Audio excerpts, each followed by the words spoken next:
Hundreds of combat veterans showed up in Washington to march in support for Pete. But there were a few troublemakers in the room, which caused things to get off to a kind of a rocky start. Pete, you are a misogynist. Not only that, you are a Christian Zionist. Accountability and readiness. When are you going to stop bombing babies in Gaza? Veterans are committing suicide and are homeless. The genocide in Gaza, that's the recruiting crisis. No money for disasters, only $8 billion to Israel's slaughtered children. That's the recruiting crisis. Can I leave, please? Once that was all over, Hegseth delivered his opening statement. Watch. Unlike the current administration, politics should play no part in military matters. We are not Republicans. We are not Democrats. We are American warriors. Our standards will be high, and they will be equal, not equitable. That's a very different word. It is true and has been acknowledged that I don't have a similar biography to defense secretaries of the last 30 years. But as President Trump also told me, we've repeatedly placed people atop the Pentagon with supposedly the right credentials, whether they are retired generals, academics, or defense contractor executives. And where has it gotten us? He believes, and I humbly agree, that it's time to give someone with dust on his boots the helm. A change agent, someone with no vested interest in certain companies or specific programs or approved narratives. Schumer's strategy was to create fireworks, humiliate Hegseth, and stain the GOP brand. But Pete kept his composure, and the Democrats humiliated themselves. Would you explain what a jag-off is? I don't think I need to, sir. Why not? Because the men and women watching understand. Well, perhaps some of my colleagues don't understand. It would be a JAG officer who puts his or her own priorities in front of the warfighters. Their promotions, their medals, in front of having the backs of those who are making the tough calls on the front lines. The most important thing about these hearings is that the nominee shows they have the right temperament. Defend your position without losing your cool, and do your best to avoid the gotcha moments. Pete did that today. Quite sure that every general who serves should not go directly into the defense industry for 10 years. But you're not willing to make that same pledge? I'm not a general, Senator. Democrats underestimated Hegseth. They thought he was just a TV talking head. And I get it. We make it look easy. But everyone here at Fox knows when you come to work, you have to be prepared. And the Democrats didn't see it coming. Today, Pete was more prepared than they were. Can you give me an experience or your actual experience of driving innovation in an organization? Give me an example of where you have done that. Oh my goodness, Senator, absolutely. At Concerned Veterans for America, we created the Fixing Veterans Healthcare Task Force, a bipartisan task force that never been done before, to create policy, to drive policy change on Capitol Hill that organizations fought ferociously against. We got the VA Accountability Act passed and the Mission Act passed in a way that a nonprofit of our size, veterans organization, has never done. And that's testified in all the letters that we put forward to the committee, which are on the record. Another asset Hegseth possesses, patience. A part of the Senate process is, how do I say this, taking it from people who are supremely unqualified. Ignorant politicians whose minds are already made up and they're reading from a script they didn't write. Here's Mazie Hirono, the not-so-distinguished senator from Hawaii. Would you use our military to take over Greenland or an ally? One of the things that President Trump is so good at is never strategically tipping his hand. And so I would never in this public forum give one way or another direct what orders the president would give me in any context. That sounds to me that you would contemplate carrying out such an order to basically invade Greenland and take over the Panama Canal. President Trump directed former Secretary of Defense Mark Esper to shoot protesters in the legs in downtown D.C., an order Secretary Esper refused to comply with. Would you carry out such an order from President Trump?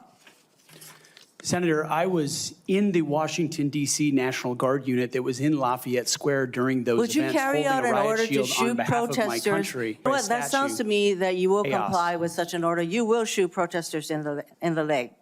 And when things didn't go their way, the Democrats do what they always do. They just scream at you, just like the protesters. Have you led an audit of any organization? Yes or no? I don't want a long answer. Yes or no? Have you led an audit of any organization of which you were in charge? Senator, in both of the organizations I ran, we were always completely fiscally responsible. Yes or with the no? money Did that you we lead had. an audit? And the way yes my or leadership no? has Did you lead been an audit? stated Yes or has no? been completely What are you afraid of? You mischaracterized. can't answer this question. Yes or no? Did you lead an audit? Do you not know this answer? Senator, every Yes or part no? of my leadership yes of these or no? organizations yes has or been no? Did you lead an audit? misrepresented I will from take top that as to a no. bottom. What were the findings? So there were no findings because you've never led an audit. The Pentagon's failed 7 audits, and Senator Tammy voted to confirm every defense secretary that failed them. It's kind of funny to listen to these politicians lecture Pete about financial mismanagement when they've gotten us into $36 trillion in debt. She's got no business pointing fingers. And yeah, there was a lot more screaming. You've denigrated active duty service members. We have hundreds of women who are currently in the infantry, lethal members of our military serving in the infantry, but you degrade them. You said in your statement, you don't want politics in the DOD. Everything you've said in these public statements is politics. I don't want women. I don't want moms. What's wrong with a mom, by the way? Once you have babies, you therefore are no longer able to be lethal. I mean, you're basically saying women after they have children can't ever serve in the military in a combat role. It's a silly thing to say. Now, Pete's used to women screaming at him. He's been on Outnumbered for years. Pete's one lucky guy. We've trained him well. Democrats didn't lay a glove on Hegseth all morning. This was 4 hours, no bathroom breaks. And Pete remained focused and professional under fire. Statements you said about people who have views differently than you, that we're the enemy. Are you saying that 50% of the DOD, if they hold liberal views or leftist views or our Democrats, are not welcome in the military? Are you saying that? Senator, I volunteered to deploy to Afghanistan under Democrat President Barack Obama. I also volunteered to guard the inauguration of Joe Biden, but was denied the opportunity to serve because I was identified as an extremist by my own unit for a Christian tattoo. Democrats became so cliche that at one point, Tim Kaine basically asked, when did you stop beating your wife? Did you ever engage in any acts of physical violence against any of your wives? Senator, absolutely not. But you would agree with me that if someone had committed physical violence against a spouse, that would be disqualifying to serve as Secretary of Defense, correct? Senator, absolutely not have I ever done that. You would agree that that would be a disqualifying offense, would you not? Senator, you're talking about a hypothetical. I don't think it's a hypothetical. Violence against spouses occurs every day. I didn't know Tim Kaine felt that strongly about domestic violence, because he served years in the Senate next to a guy who slapped his wife around. Democrat Senator Tom Carper from Delaware, Joe Biden's buddy, cold-cocked his spouse. He tried to hide it and then was forced to admit it. Quote, "Did I slap my wife 20 years ago? Yes. Do I regret it? Yes. Would I do it again? No." So according to Tim Kaine, slapping your wife's disqualifying if you're the defense secretary, but if you're a U.S. senator, not really. Tim Kaine was almost VP. He was Hillary's VP, who waged war against dozens of women who accused her husband. Then Kaine went after Pete's character. Listen. You had just fathered a child 2 months before by a woman that was not your wife. Can you so casually cheat on a second wife and cheat on the mother of a child that had been born 2 months before? Senator, her child's name is Gwendolyn Hope Hegseth, and she's a child of God, and she's 7 years old. And she was, and you cheated on the mother of that child less than 2 months after that daughter was born, didn't you? Those were false charges. If infidelity is a crime, then you'd have to put everyone in D.C. in prison. It wasn't that long ago the Democrats were telling the government to get out of our bedrooms. Now Timmy wants to get inside of Pete's, have a little look-see. Didn't the Democrats say your private life has nothing to do with public office? Didn't they say that during Lewinsky? Congress has a secret slush fund to settle sex harassment lawsuits against the members. There's hundreds of NDAs that Congress doesn't want you to see. But the senator from Virginia, still on his high horse. Many of your work colleagues have said that you show up for work under the influence of alcohol or drunk. I know you've denied that, but you would agree with me, right, that if that was the case, that would be disqualifying for somebody to be Secretary of Defense. Senator, those are all anonymous false claims. At this point, Republicans on the committee had had enough of the hypocrisy. Watch. The senator from Virginia starts bringing up the fact that what if you showed up drunk to your job? How many senators have showed up drunk to vote at night? Have any of you guys asked them to step down and resign from their job? And don't tell me you haven't seen it, because I know you have. And then how many senators do you know have got a divorce before cheating on their wives? Did you ask them to step down? No. But it's for show. You guys make sure you make a big show and point out the hypocrisy because the man's made a mistake. And you want to sit there and say that he's not qualified? Congress opened up a cantina. You could order booze, wine, beer. Up to your office, Nancy Pelosi's little waitstaff would bring it up to you. Morning, noon, and night. Bottle service, basically. The liquor lobby, one of the most powerful outfits in Washington. It's how legislation gets passed. And they're throwing stones? Democrat staffers shot a gay porn video in the Senate hearing room, probably the same Senate hearing room that Kaine was just speaking from. And Democrats think they're more well-behaved than Hegseth? These members lied about serving in Vietnam, lied about their race to get a job at Harvard. Pete doesn't have anything to be ashamed of. He's a brave man who's grown up and changed. But what's driving Democrats so crazy is that Pete's not business as usual. They don't care about booze and sex. Those are just political attacks. What Democrats are really up to is they're defending the status quo. Navy can't build ships. Army can't recruit. After 20 years in Afghanistan, no one was fired. The Democrats don't want accountability, but accountability is coming. There's been no accountability for the disaster of the withdrawal in Afghanistan. And that's precisely why we're here today. Excuse me. Is that leadership has been unwilling to take accountability. It's the time to restore that to our most senior ranks. We have too many people here in air-conditioned offices that like to point fingers at the guys in dark and dangerous places, the gals in helicopters in enemy territory who are doing things that people in Washington, D.C. would never dare to do. We won World War II with 7 four-star generals. Today we have 44 four-star generals. There's an inverse relationship between the size of staffs and victory on the battlefield. We don't need more bureaucracy at the top. We need more warfighters empowered at the bottom. The sources say the Trump team feels good about how the hearing went. Pete performed well under pressure, and that means a lot when you want to run the Defense Department. And everybody watching at home saw the energy Pete brings to the table, the youth factor. The younger generation's ready to do things differently. And Pete can be that spark to revive the military, boost recruitment, and clean house. Towards the end of the hearing, he was asked the most important question. And when he answered, got a little emotional. Why do you want to do this job? What drives you? You have 30 seconds. Because I love my country, Senator, and I've dedicated my life to the warfighters. People see me as someone who hosts a morning show on television. But people that really know me know where my heart's at. It's with the guys in this audience who've had my back, and I've had theirs. We've been in some of the darkest and most difficult places you can ever be in. You come back a different person. And only by the grace of God am I here before you today. I'm doing this job for them. Will Kaine joins me now, and he's got a new show, The Will Kaine Show. Premieres January 21st at 4 o'clock. What was it like watching your former co-host out there? Pride. Knockout, not a TKO, KO. You saw on display the difference in quality of human being out there willing to put their life on the line for this country. You have on one hand the Mazie Hironos and the Tim Kaines.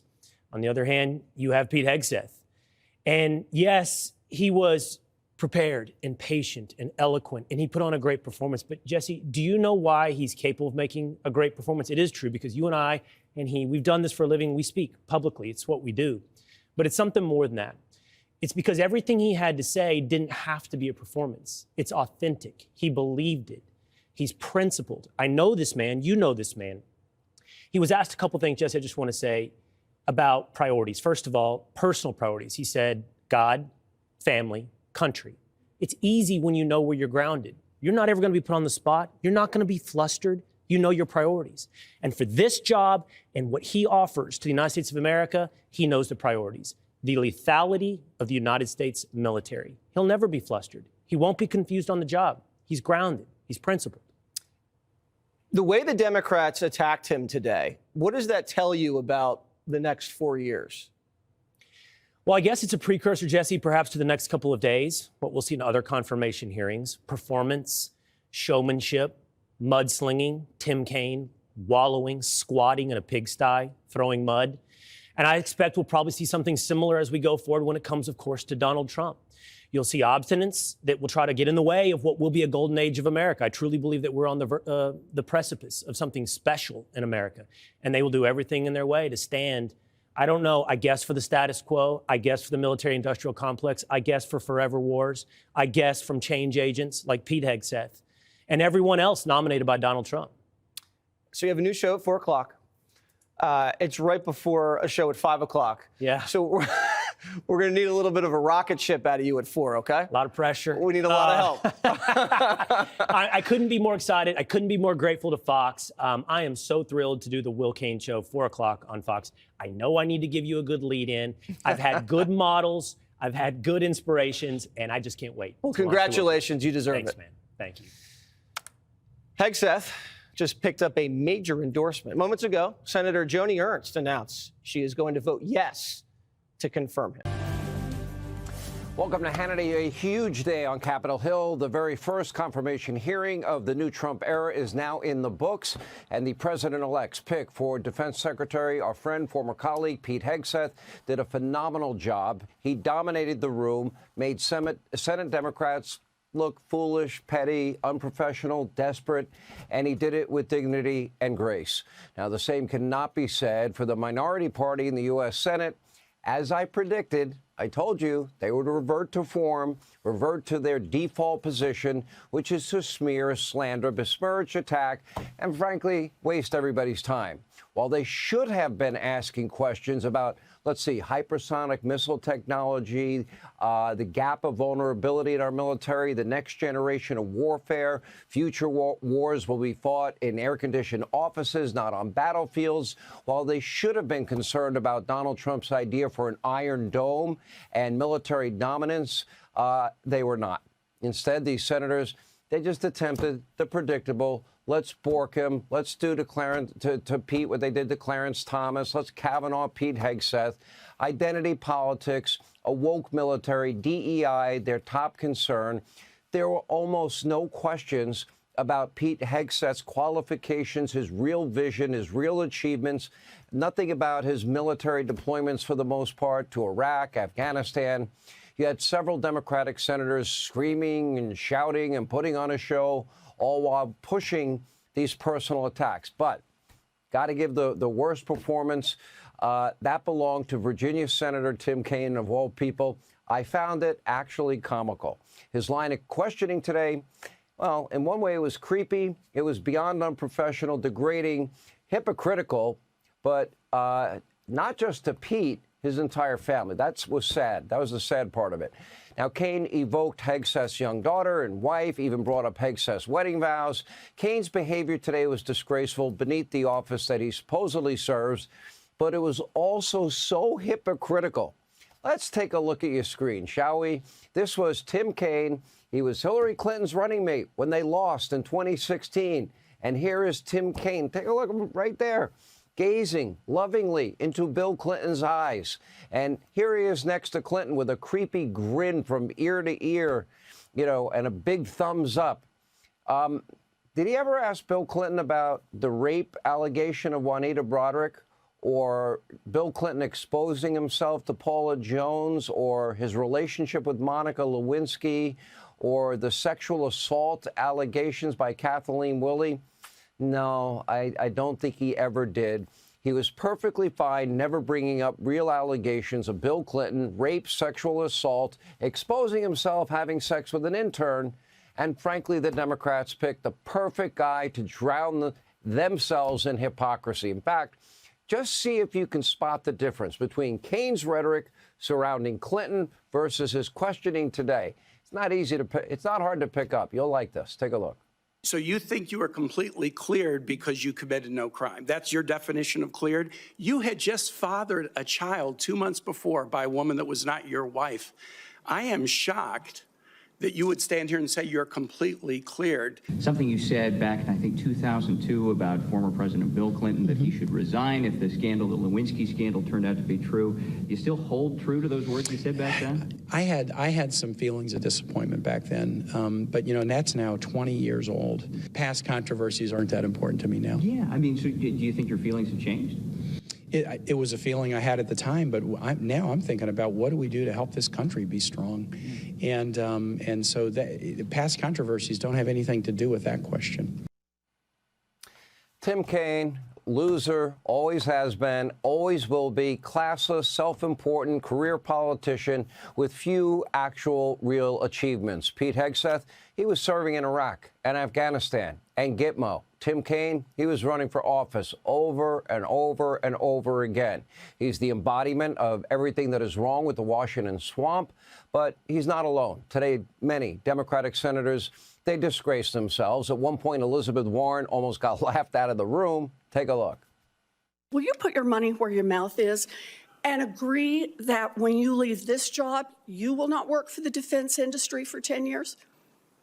Senator, it's not even a question I've thought about, because You can it's think not about it one right that, now.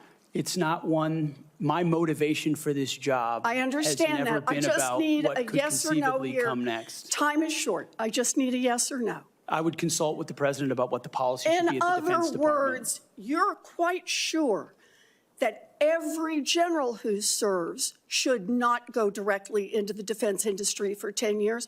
But you're not willing to make that same pledge? I'm not a general, Senator. You got to admit, it's such a waste of time, a colossal waste of time. Senator Gillibrand, New York, also looking foolish today after accidentally exposing a real problem with the U.S. military caused by her party. Take a look. The statements you said about people who have views differently than you, that we're the enemy, are you saying that 50% of the DOD, if they hold liberal views or leftist views or our Democrats, are not welcome in the military? Are you saying that? Senator, I volunteered to deploy to Afghanistan under Democrat President Barack Obama. I also volunteered to guard the inauguration of Joe Biden, but was denied the opportunity to serve because I was identified as an extremist by my own unit for a Christian tattoo. Oh, the vapors, feigned selective outrage as usual. To recap, Democrats attacked Pete Hegseth, not for being a Democrat. They attacked him for having a tattoo of a cross. He believes in Jesus, and he mentioned his personal Lord and Savior. Oh, the thought of it. They attacked him over his personal life, even suggested he was an alcoholic. Why? He might have had drinks at social functions like most people. No one on Capitol Hill would ever do that, right? Because today, Mark Wayne Mullen, oh, look at this. That looks like a little bar, a little party. Chucky's pulling out the beer. Is that Tim Kaine and Kristen Gillibrand? Anyway, Mullen exposed that incredible display of hypocrisy. Take a look. The senator from Virginia starts bringing up the fact that what if you showed up drunk to your job? How many senators have showed up drunk to vote at night? Have any of you guys asked them to step down and resign from their job? And don't tell me you haven't seen it, because I know you have. And then how many senators do you know have got a divorce before cheating on their wives? Did you ask them to step down? No. But it's for show. You guys make sure you make a big show and point out the hypocrisy because a man's made a mistake. And you want to sit there and say that he's not qualified? Give me a joke. I mean, it is so ridiculous that you guys hold yourself as this higher standard and you forget you got a big plank in your eye. Check and mate. Well done. The Democratic Party, they are filled with liars, hypocrites who will say and do anything for political power. And above all else, that's all they care about. They just hate Trump. They hate his nominees no matter what.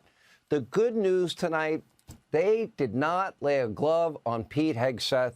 He should and absolutely will be confirmed. He has a lot of very critical work to get done. Not that they talked about that today. On top of falling behind on military technology, our military recruitment numbers are in the dumps. Pete will help in a major way there. DEI has weakened morale, and it has hurt our military preparedness and readiness. Shipbuilding, fallen behind. China eclipsing our production. What we call what Reagan inherited, Donald Trump is inheriting, a huge gap of vulnerability in our defense capabilities. Our adversaries are more emboldened than ever. Why do China and Russia have hypersonic missile technology that is maneuverable and we don't? What other systems are we behind on? We better catch up. Democrats didn't want to talk about any of that. They're not bringing a single new idea to the table. Our military was not a top priority for them today. Their only goal was to smear Pete Hegseth and not ask him about his vision for the Department of Defense. Sadly, just buckle up, expect this for every single Trump nominee, and expect them to fail every single time. Pete Hegseth, he's the right man for the job, should be confirmed as quickly as possible. Yes, thank you. Yes. Yes. Yes. All of that is entirely appropriate. Happy Tuesday, everyone. So former Fox and Friends weekend host Pete Hegseth faced some tough questions during today's confirmation hearings. Meanwhile, another Fox and Friends host spent the morning removing a paper jam from the Xerox machine. During the hearing, Tim Kaine grilled Hegseth over cheating. Because if there's one thing Tim hates, it's men who cheat on their wives. I hope he got the HPV vaccine before he did that. I don't even know what that is. Kid Rock is scheduled to perform at Donald Trump's inaugural celebration. Because of the occasion's historical importance, he'll be wearing his formal wife beater.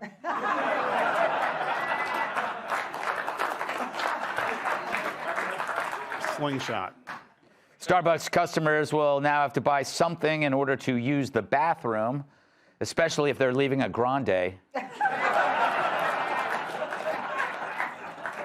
Climate warrior Leo DiCaprio has fled L.A. on a private jet as the fires continue to rage. He was seen leaving his house with his most prized possessions, Brittany and Amber. In defending his fire response, Governor Newsom sent people to a DNC fundraising site. He also defended his homeless policy with a coupon for tents. Oh. An OnlyFans sex worker claims she was with over 1,000 men in 12 hours, breaking the previous record set by the Lincoln Tunnel. Oh.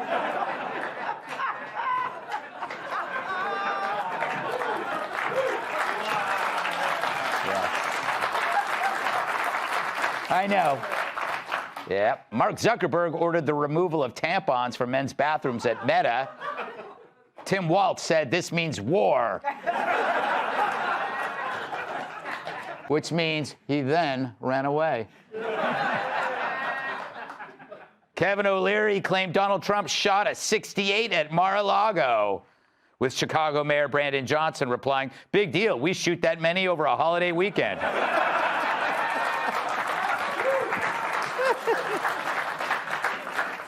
Ex-WNBA player Liz Cambage is now on OnlyFans and makes 10 times as much as she did as a pro athlete. Call me curious, but I wonder if she's kept her ball handling skills. What? I don't get it. All right. Starting January 20th, we're about to see a radical change. Let's call it the return of common sense. It's quite a departure from a woke intern signing pardons for a chief executive who can't remember if he's giving a eulogy or climbing into the box. We're actually going to have decisions designed for the real world. America first instead of America sucks. Yes, with Trump imminent, common sense is on the march. Start with the glut of companies who've now rolled back their DEI policies. McDonald's, Walmart, John Deere, Harley-Davidson, Lowe's, Meta. So that giant sucking sound you hear? No, it's not Kamala on a job interview. What? She's, wait. She's not good at job interviews. Weird. That sound is thousands of DEI consultants, woke content checkers, and HR quota cops polishing up their resumes and seeing their plans for a lake house go up in smoke, or rather down the drain. Either way. That's the true Trump effect, a wave of practical thinking that's driving the elites insane. Take Starbucks, for instance. They just announced that if you want to use their restrooms, you got to buy something other than time. In other words, if you want to take a dump and then shoot up, do that where you're supposed to, on the subway. Now, you can't walk 10 feet in America without bumping into a Starbucks. These joints have become like America's public square. So this policy shift is a tell. It's like a blood test whose results give you the American mood. And that mood is enough of this indulgent, childish detour the nation has taken and back to the hard reality of things that actually work for society's benefit. You'll even see it in Trump's foreign policy. Take Greenland. Trump would like to. He's not alone. This week, House GOP members introduced a bill that would authorize Trump to negotiate with Denmark to acquire Greenland. And the Danish government are reportedly open to discuss boosting U.S. military presence there. Hell, one poll found a majority of Greenlanders approving to become part of the U.S. Here's a few of them right now. They're an adorable people. And no surprise, the elites here and overseas are melting down, which must mean, again, it makes sense. These people get a rash on their ass every time they're faced with reason and logic. For some people, it's the size of Greenland. So why focus on Greenland, on Canada, on the Panamac anal?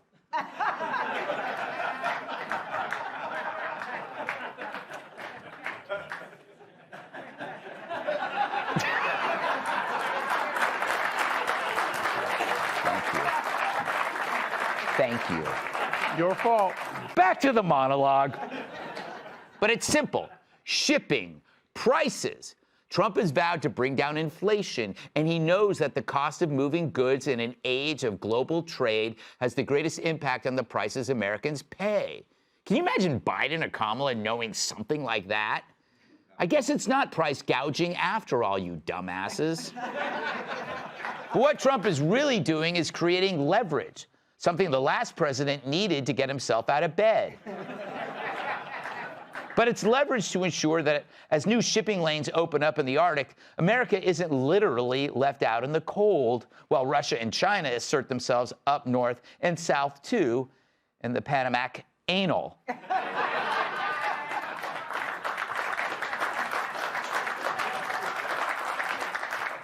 In other words, these are policies that might actually benefit the American economy. These aren't the fever dreams of a non-binary furry whose pronouns are doggy and style.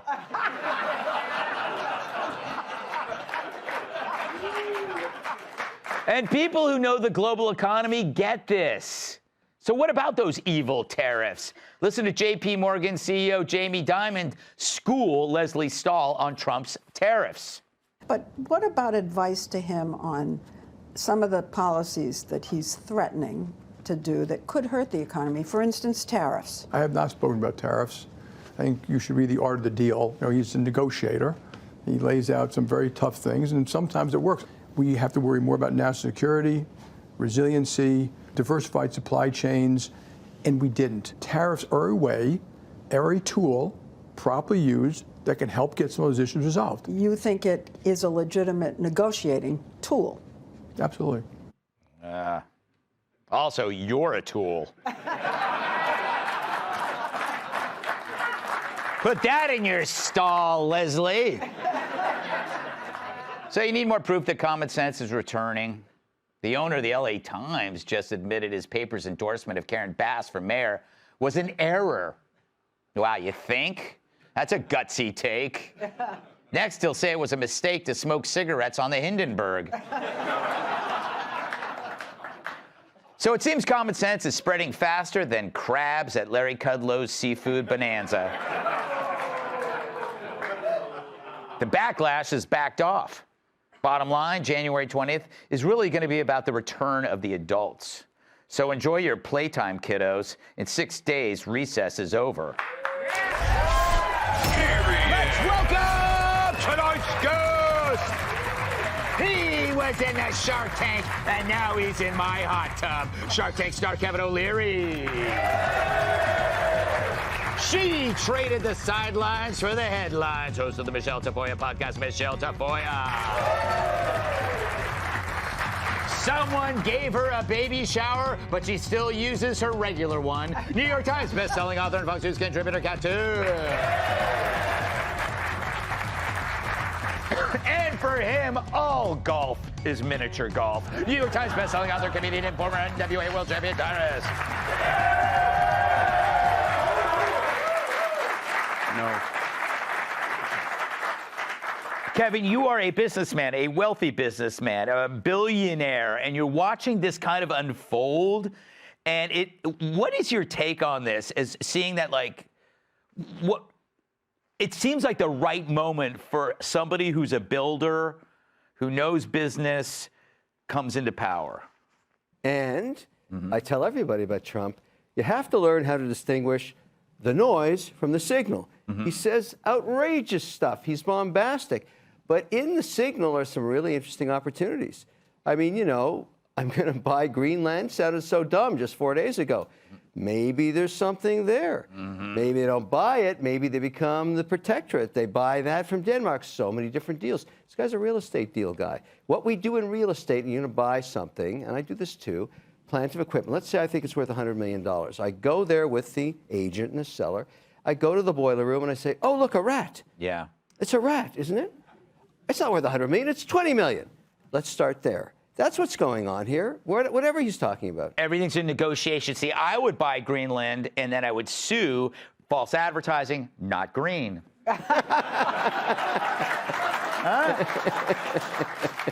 Everything can be a tool, Michelle. I wish you were my tool. What are you oohing at? It has no inherent meaning. There is, what Kevin's bringing is like there's a disconnect going on where Trump critics hear, oh my God, he's going to do this, when all he's doing, like tariffs, for example. Tariffs are bad, tariffs are bad. No, they're not good or bad. They're just a negotiating tool. He was this way the last time as well, and everyone screamed and yelled every time. It makes you wonder, doesn't you now, when he had that perfect phone call with Volodymyr Zelensky in Ukraine, and someone went running off to say, he did this, he did that. You're like, you know what? Chances are he said, hey, it was completely normal and, above board. Yes. And everyone is constantly looking for this. By the way, the United States also tried to buy Greenland in 1887, or is that 1867? 67, 1910, 1946, and 2019. This is not this crazy, what does he want to buy Greenland for? And you detailed it really well in the open. Thank you. You're welcome. The strategic sense it makes. He's also, our diplomatic muscles have atrophied so much over the last 4 years. He is flexing them again so that China and Russia and Iran and all these other places know we're back in business.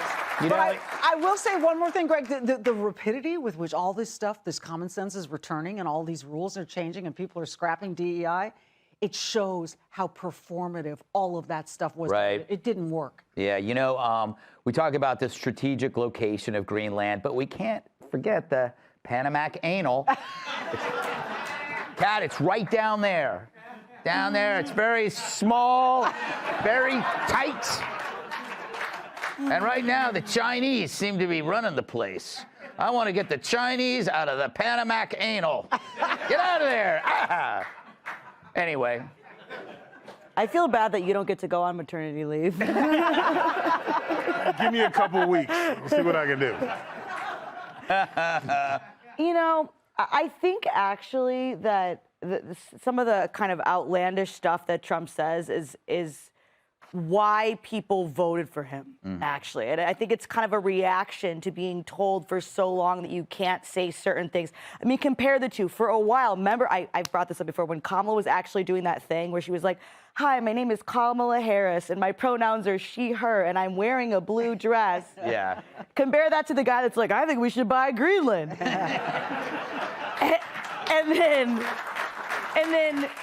And then the reporter's like, but certainly, you wouldn't use military force. She's like, I don't know, maybe I would. I think people could. Obviously, there is a middle ground between the two things, but people were so sick of that other extreme that people don't understand that what they keep pointing out as some negative or this is so crazy, I think is what people see as almost a relief after the last 4 years. I agree. You know, Tyrus, on St. Patrick's Day, do you often get mistaken for Greenland? Just came up with it. Come here. I just came up with it. That is a good one, and I came up with it. I get so happy. Stop it. Stop it. No, I don't get mistaken for Greenland. I get mistaken for the one brother standing in an Irish circle.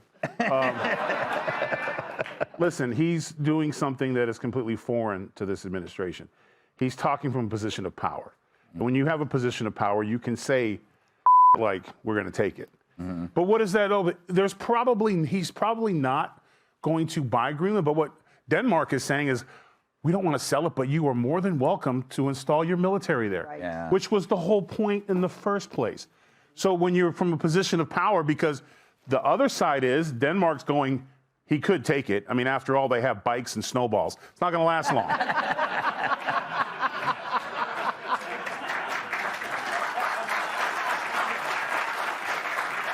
Because he could, and he's letting you know it's there. And that completely opposite.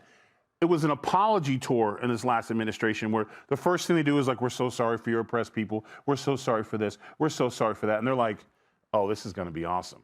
And they ran roughshod all over us. And people got emboldened to break out wars. They got emboldened to do this stuff on October 7th because of the weakness. Now it's a position of power. Everybody's freaking out because everything he's saying, he could do.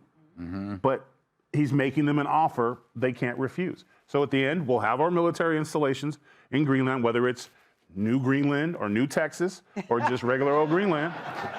He'll have it. The Panama Canal, same thing. What's that? So I'm renaming it the Panamac Anal. Yeah. Never on the first date. Click here to subscribe to the Fox News YouTube page to catch our hottest interviews and most compelling analysis. You won't get it anywhere else.